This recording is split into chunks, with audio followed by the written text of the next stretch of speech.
Olá, eu sou Marno Hikdal e nós estamos aqui numa série de vídeos discutindo a utilização do ambiente virtual para as atividades do Centro Espírita.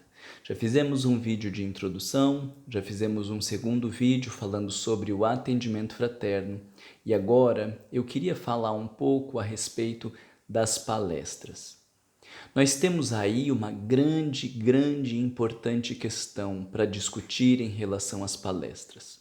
Quando surgiram as questões do Covid, os centros espíritas rapidamente começaram a se organizar para adentrar o ambiente virtual, tendo em vista que nós perdemos o contato, e a palestra, na maioria das casas espíritas, é a atividade que soma o maior número de pessoas. Então, muitos centros espíritas transpuseram a palestra para o ambiente virtual.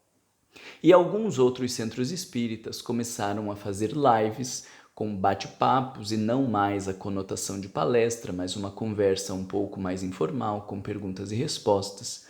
E outros centros espíritas ainda se organizaram para colocar outras palestras que estavam já online, apenas para repassar naquele canal, estimulando as pessoas a assistirem às palestras. Há, de minha parte, uma crítica a estas ações, não no sentido de que não deveriam, mas de que nós precisamos refletir um pouco melhor sobre o ambiente que nós estamos, a sociedade que nós vivemos e as demandas atuais. Nisso eu fundamento a minha crítica para trazer algumas reflexões para vocês. Então veja, hoje nós vivemos uma pandemia. As pessoas estão com medo, muitas pessoas inseguras, muitos estão sem trabalhar, em condições instáveis emocionalmente, com vários transtornos mentais ou sintomas eclodindo num momento de insegurança. Muitas pessoas perdendo o trabalho, sem renda, com grandes dificuldades no nosso país. Esse é o ambiente que nós nos encontramos. É preciso entender qual é a demanda das pessoas e o que é o ambiente virtual. Já falamos então deste ambiente ou deste momento que nós estamos vivendo. Agora veja, queria acrescentar para vocês que nós estamos na sociedade da informação. Qualquer informação que você queira hoje em dia, você coloca nesses sites de busca como o Google e você tem à sua mão. Desde o ambiente, que horas vai chover hoje, até questões extremamente complexas como objetos encontrados na mais antiga coisa lá do Egito. Hoje, o ambiente virtual permite você transitar pelo mundo inteiro em busca de informações como nunca nós imaginávamos que teriam. Qual é o papel do Centro Espírita ao colocar mais uma simples informação no meio de uma enxurrada de informações que nós já temos? Eu, por exemplo, hoje me recuso a fazer palestras no ambiente virtual. Ah, Marlon, nós gostaríamos que você falasse tal coisa. Qualquer tema que você me pedir para falar, já vai ter uma palestra do Divaldo, uma palestra do Haroldo, uma palestra do Alberto Almeida, do Décio, de alguém especialista em determinado tema, trazendo estas reflexões. Palestras espíritas, palestras não espíritas, autores renomados, material em outras línguas traduzidos, porque hoje o próprio YouTube ele já dá uma legenda, então não precisa nem que o vídeo seja legendado, muitos vídeos a gente consegue assistir com a própria legenda do programa. Isso é a sociedade da informação, que está nos falando que qualquer informação que você queira, você vai encontrar. Por que então um centro espírita vai ficar fazendo palestras? Essa é a pergunta que eu faço para todo mundo. Por que você vai fazer uma palestra? Ah, porque as pessoas querem manter o contato. As pessoas ficam felizes de encontrar lá o Marlon, que é do Centro Espírita, porque faz tempo que a gente não se encontra, e o Marlon dizendo: oi fulano, que bom que você está aqui, oi Beltrano, que bom que você está aqui. Então olha que coisa interessante.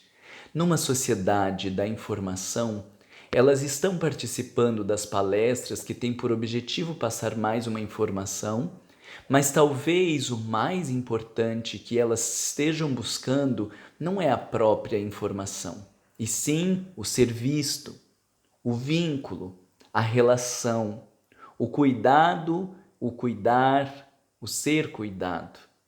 Então, se as pessoas estão necessitando desse tipo de experiência, por que nós não investimos mais tempo nestas que são as suas necessidades? As pessoas estão sozinhas em casa. Nós não temos saído para encontrar nem as pessoas do ambiente de trabalho. Vivendo com a família, que muitas vezes é distante, casamentos superficiais, relações com os filhos esvaziadas, aonde algumas pessoas descrevem não se sentirem bem dentro da própria casa. Aí elas buscam um centro espírita, mas elas não estão em busca de mais uma palestra, elas estão em busca de contato, elas estão em busca de vínculo, de atenção e de necessidade. Então, por que nós continuamos mantendo palestras? Quero aproveitar aqui e fazer uma crítica, porque isso é do meu tom mesmo, eu acho que tem muitas coisas para a gente pensar. 2 críticas queria fazer. Primeiro, eu vejo as pessoas falando com prazer do número alto de pessoas que tem na sua live. Porque na nossa casa a palestra antes era de 50, 60 pessoas e hoje a palestra tem 100 pessoas e nós dobramos o número de pessoas. De que importa a quantidade de pessoas que está assistindo uma determinada palestra no dia, no mundo da informação que nós vivemos? Veja que essa preocupação com números, ela é uma preocupação extremamente egóica, materialista e superficial. Nós deveríamos nos felicitar de tocar corações. Nós deveríamos nos felicitar de transformar vidas, de orientar pessoas. Mas essa reflexão fica secundária, porque a preocupação é quantas pessoas tinham na nossa live. E aí nós começamos a buscar palestrantes cada vez mais conhecidos para aumentar o número de pessoas na nossa live. Será que esse deveria ser o nosso critério? Veja, alguns então vão mudando. Eu ia fazer uma segunda crítica. Depois eu digo desse mudando para os diálogos, que pode ser um avanço, mas muito pouco ainda. Então hoje eu vejo lives e as pessoas colocam assim, o fulano que está convidando o Beltrano. E sabe uma coisa que me chamou muito a atenção? Hoje em dia eu vejo muitas pessoas que quando você vê a foto e a postagem, você não sabe quem é o convidado, quem é a pessoa que é o especialista no tema e quem é o apresentador ou quem é o entrevistador. Porque muitas pessoas acabam se utilizando de convidados, aparentemente de discussões ou de entrevistados para uma autopromoção. Então eu quero fazer um evento com um fulano que tem não sei quantos mil convidados ou seguidores nas suas lives ou nos seus canais como forma de autopromoção. Nós somos os mesmos danados seres humanos, na predominância do mal, nos mundos de provas e expiações. Fiquemos atentos, porque se eu estou preocupado com a minha promoção, eu vou fazer investimentos para ter mais seguidores, eu vou fazer investimentos para ganhar dinheiro pela via da internet, eu vou fazer movimentos para ter isso, ter aquilo, ser mais visto e ter trocentas pessoas. Mas esse é o mais importante? Ou o mais importante é o consolo, a atenção, o cuidado e a transformação moral que nós fazemos ombreando com as pessoas lado a lado. Então, no meio de todas estas críticas, algumas pessoas começaram a fazer conversas um pouco mais informais. Eu já fiz até parte de alguns grupos com a Suzane e com o Andrei, que são meus amigos queridos. Já fizemos uma junto com o Rossandro, outra com o Sérgio Lopes, numa ideia de conversar para trazer um pouco mais do cotidiano das nossas experiências. Mas veja que ainda nós estamos na informação. O que algumas pessoas estão fazendo é trazer uma informação diferente, não mais daquela retórica do púlpito, mas uma informação mais conectada com o cotidiano. É excelente que nós estejamos cada vez mais saindo do púlpito, daquele lugar distanciado, de pessoas que têm o conhecimento, que têm a experiência, que são maravilhosas para nos encontrarmos um ao lado do outro. Acho isso excelente. Mas a questão que eu tenho para te fazer é: o que as pessoas estão necessitando? Disse no vídeo introdutório que em algum tempo atrás as pessoas não tinham médicos, faziam parte do INPS apenas aqueles que trabalhavam. Então, muitos centros espíritas ofereciam atendimento médico, tratamento homeopático, ortodôntico não, dentário, para pessoas que viviam as privações de uma sociedade desigual como é a do Brasil. Depois de algum tempo, com a criação do SUS, mesmo com toda a precariedade do sistema num país onde há tanta corrupção, o SUS minimamente oferece todos os especialistas e algumas unidades de saúde têm oferecido tratamentos excelentes próximos da sua comunidade. Então, por algum tempo, os centros espíritas se voltaram para fazer enxovais para crianças recém-nascidas, acompanhamento das mães, cesta básica e outras provisões de necessidades básicas.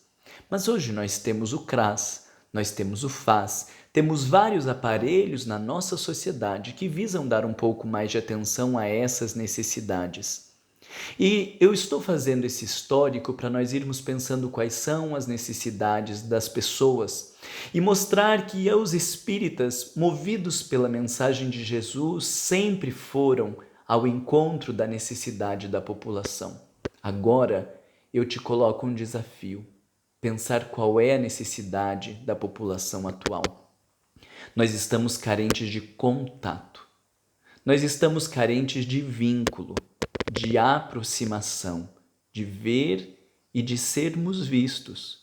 Então, será que agora não é hora do centro espírita dar o passo em direção a estas pessoas? Eu fico pensando o primeiro médico que disse: eu vou abrir mão de um dia da minha semana para poder fazer atendimento às pessoas carentes. O rebuliço que deve ter dado no centro espírita até que se consolidasse como uma prática de atendimento às pessoas que necessitavam. Então hoje, movidos por essa ideia de irmos ao encontro das pessoas, eu faço uma outra proposta. Ao invés de ficarmos alimentando os nossos grupos com palestras, se as pessoas têm necessidade de contato, de vínculo, de acolhimento, de serem ouvidas e vistas, por que nós não fazemos pequenos grupos? Por que não fazemos grupos onde as pessoas possam se encontrar toda semana em torno do Evangelho, assim como para os carentes nós fazíamos uma palestra ou uma proposta evangélica, onde a gente possa se reunir em torno de um tema da atualidade, falarmos um pouco de medo, de ansiedade, de cólera, de divórcio, relacionamento, educação de filhos, tantos temas que estão bombando no psiquismo das pessoas hoje em dia, que nós temos fundamentos no Evangelho, nas obras de Emmanuel, de Joana de Ângeles, de André Luiz. Por que então não trazermos estes temas para o cotidiano, em grupos pequenos onde as pessoas sejam vistas? A gente vai diminuindo a quantidade de conteúdo para aumentar mais a reflexão da prática. Talvez um encontro de 1 hora ou 1 hora e meia, que duraria o mesmo tempo da palestra, mas aonde a gente vai ter uma exposição de 10 ou de 15 minutos e perguntando para as pessoas como que está isso na sua vida, como que você tem se sentido, e você fulano que falou que semana passada estava assim o assado, aonde a gente se veja, aonde a gente se encontre, aonde a gente se sinta parte, se sinta reconectado com os aspectos divinos, porque o centro espírita pode e precisa ter esse papel de reconexão com os aspectos divinos. Então, ao invés de fazer uma palestra para 100 pessoas e dizer que você tem 100 pessoas ao vivo nas tuas lives, será que nós não poderíamos pegar 10 palestrantes e mantermos aquele grupo de 10 pessoas ao longo deste período, aonde as pessoas se encontrem, aonde elas cheguem, sejam acolhidas, sem a pressa da questão do conteúdo, para falarmos, e aí fulano, como está você? Fala um pouquinho de como foi essa semana, você estava tão instável na semana passada. E você fulano, como que tá agora? Gente, vocês estão lembrando de fazer evangelho no lar? Quem que conseguiu fazer evangelho no lar? Estão lembrando de meditar? Estão lembrando de fazer oração? Não estamos ali no lugar de aconselhar. Veja, não é faça isso, fala isso para o teu marido, faz assim com teus filhos ou faz assim com o teu marido. De jeito nenhum. Não é nada de aconselhamento, é a postura humana da relação. Daquela alma que quando encontra outra alma preocupada legitimamente diz, você tem orado? Ai, Marlon, eu me esqueço da oração, então se vira. É importante orar todos os dias, de manhã, de tarde, de noite. O livro dos Espíritos nos fala de voltarmos a Deus em todos os momentos que vamos começar qualquer uma das nossas atividades e ao encerrarmos agradecermos a Ele. Não esquece disso na tua vida. Tem feito evangelho? Eu faço uma vez por semana, mas no segundo dia a gente já está brigando. Então vamos começar a fazer evangelho 5 vezes por semana, 7 vezes por semana, se não for suficiente 14 vezes, 2 por dia, mas não deixe de fazer evangelho. Nos dias instáveis, mais do que nunca, nós precisamos nos focar no evangelho. E aí nós podemos trazer um tema: relacionamento, medo, tristeza, depressão.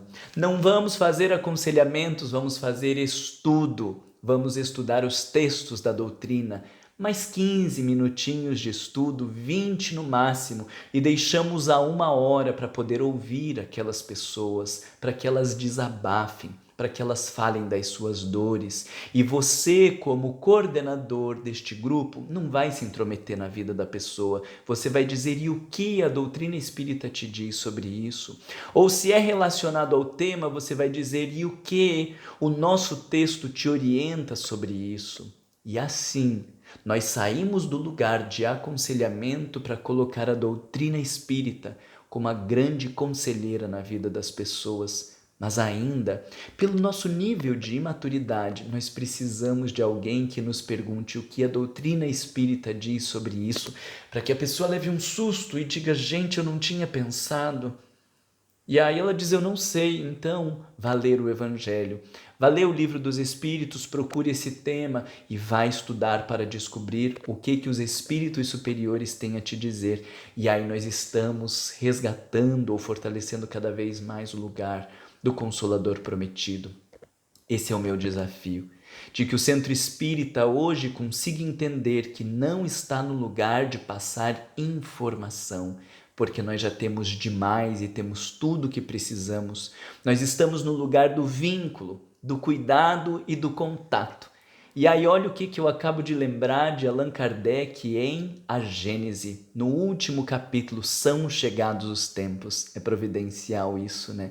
Ele diz, já não é somente de desenvolver o intelecto de que o homem necessita, mas de elevar os sentimentos. E como nós vamos ajudar as pessoas a elevar os sentimentos e não só desenvolver o intelecto, se nós, enquanto centros espíritas, não fizermos isso primeiro?